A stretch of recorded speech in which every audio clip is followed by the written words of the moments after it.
About almost 11 years ago, so it was January the 5th, 2008, my 19-year-old son, Robert, was killed in a drive-by shooting.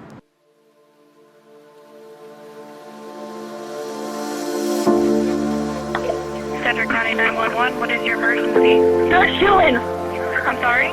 They're shooting on Hyatt, 25th and Hyatt. One ran, I think maybe somebody got hit, I don't know. Oh my God, somebody got hit!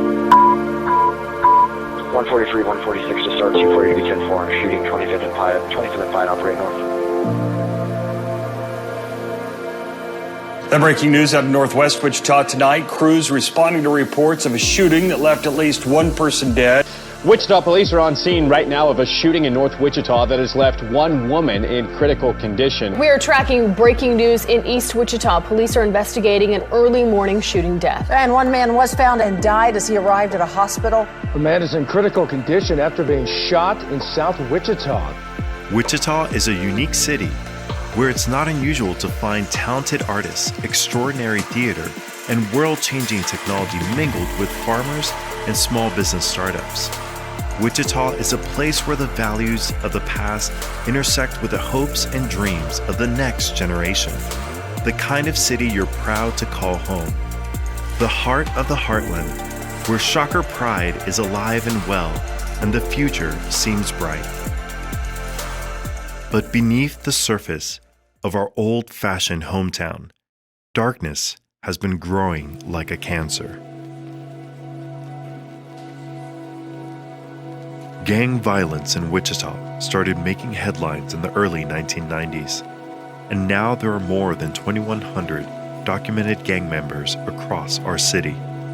But more than the number of gang members, what we see now is a culture of gang violence that spans an entire generation. We are now dealing with the children of the gang members that I was dealing with back in 1999 and 2000. It's generational. We've got second and third generation gang members within our community now.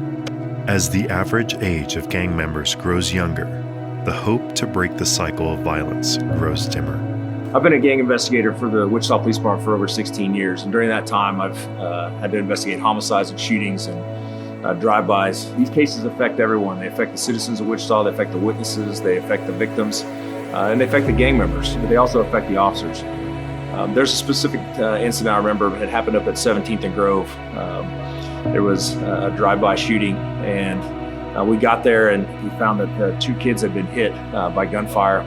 While I was in there trying to help them, and I remember seeing the dad's face, and it'll always stick with me. The pain was in his eyes, and he was afraid and didn't know what was going on.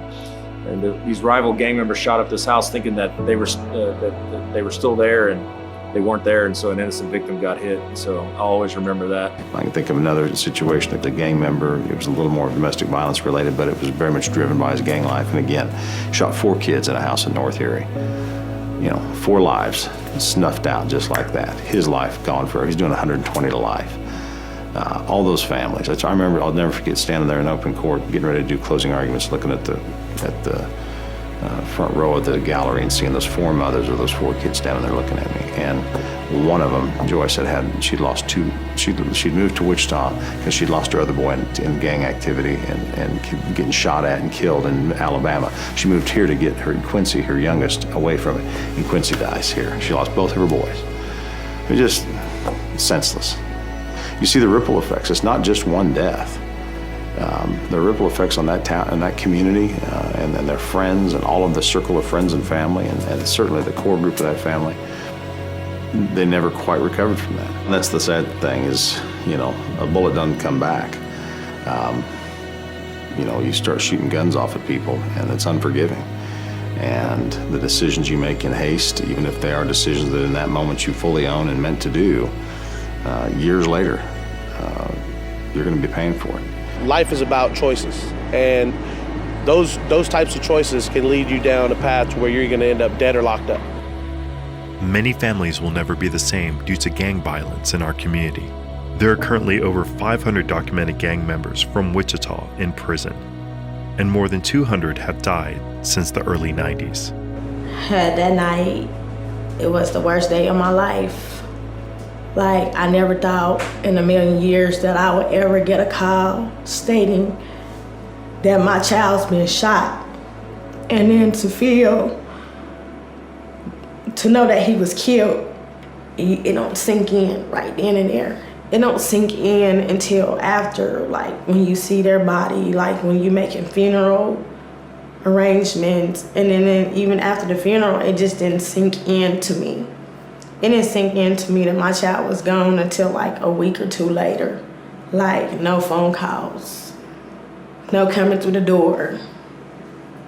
Their absence started being known. The number of murders and amount of violence in our city has created a culture of fear on our streets and left a permanent mark on the families who have lost loved ones. About almost 11 years ago, so it was January the 5th, 2008, my 19-year-old son, Robert, was killed in a drive-by shooting. It was the craziest day in my entire life, and I don't know how I've recovered from that. We saw him earlier in the day. I saw him earlier that day, and he came up to me. And so Robert wasn't real tall. Robert was about 5'9", and he came up to me and he said, "Dad, look, I'm getting as tall as you." And so we kind of chuckled and laughed, and I kind of grabbed him, and put him in the headlock. And anyway, it was a good interaction. That was my last time talking to my son. We had a basketball game at Southeast, it was between Southeast and East High School, and it was at the University at Wichita State, at Koch Arena. And the game is going on, and we're excited. The game goes into overtime and then double overtime. We end up winning the game. I was coaching at Southeast at the time. And so after the game, it was strange. It was very, very strange because we heard that there was shooting going on outside, and people were just kind of antsy and things that were going on. So the principal of the school came into the locker room and said, "Be careful, everybody, on your way home. Be careful because there's some people out there acting crazy." My phone rings, and on the other end is one of my players, and he calls. He says, "Coach, Robert's been shot. Get to the hospital immediately." I said, "Man, don't play.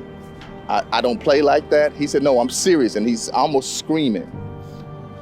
So I tell the coaches I gotta go, and I jump in the car and I'm driving, and I'm trying to get to Wesley Hospital. I remember taking off, and I remember praying, "God, let it be minor. Let him be shot in the arm, the leg, something, When I get to the hospital, they have the tape that's all surrounding the entrance of the emergency room. So I park at the Walgreens across the street, and I'm running as fast as I can. And as I'm running, and you ever feel like you're running really fast and you're not going anywhere? That's what I felt like.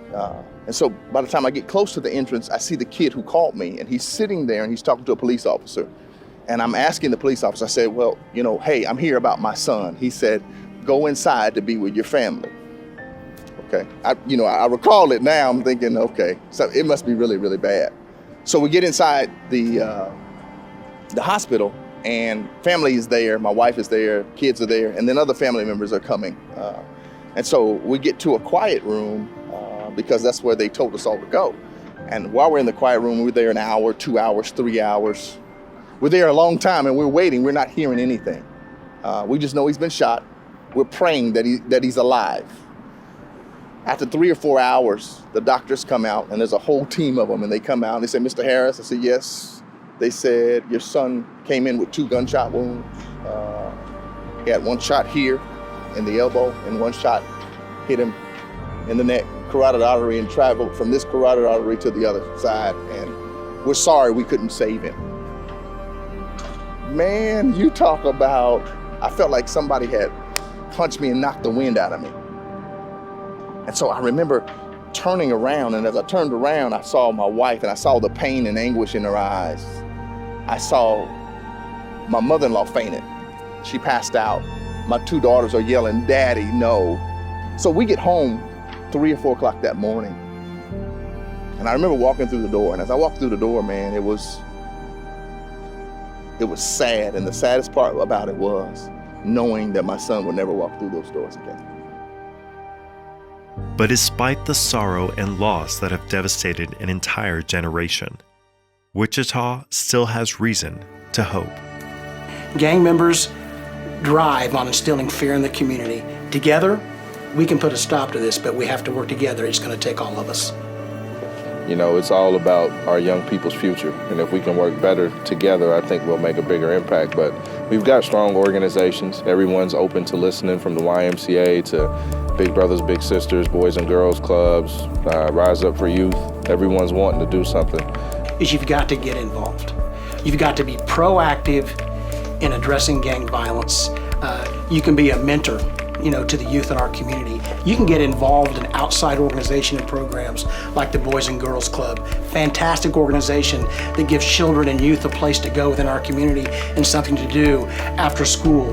I've gone out and talked to several summer groups about gangs, gang prevention. The summer camps, a lot of them, we're able to have cookouts at the end of the year, just have fun with the kids so they can get to know you on a personal basis. So love your community. We're about community building, building relationships and bridges between law enforcement, small businesses, recreation centers, so that way we can kind of close the gap and give them options. Hope for the Hood, we're reaching out from a standpoint of a relationship with Christ, introducing them to Christ so that way they can know what love is. First and foremost, find something you're passionate about, whether it's music, whether it's art, even if it's studying. If you like reading, do something, but do it passionately. But there's so many different things. Get involved in a mentoring program, join a club at school, surround yourself with positive people, and the rest will take care of itself. If they're being approached by gang members, obviously tell somebody. One of the things that I tell kids, and I tell them all the time, is get involved in school. It's the kids that aren't involved in anything, that are sitting at home, don't have anything to do, that are bored. That's when they get into trouble. Also, you never know what new opportunities will present themselves. You may not realize that you're good at art unless you're in an art class. And so it's good for us to reach those kids at an early age so they can learn to respect the police and also get along with the police where they won't be taught that at home. If you really care about your community, you care about your family, say something. Tell somebody so that this community can be the best that it can be. We're all in this together. Gang violence affects everybody. Enough's enough. Enough is enough. Enough is enough. Enough's enough. Enough is enough. Enough is enough. Wichita is our city, and we're in this together. Enough is enough.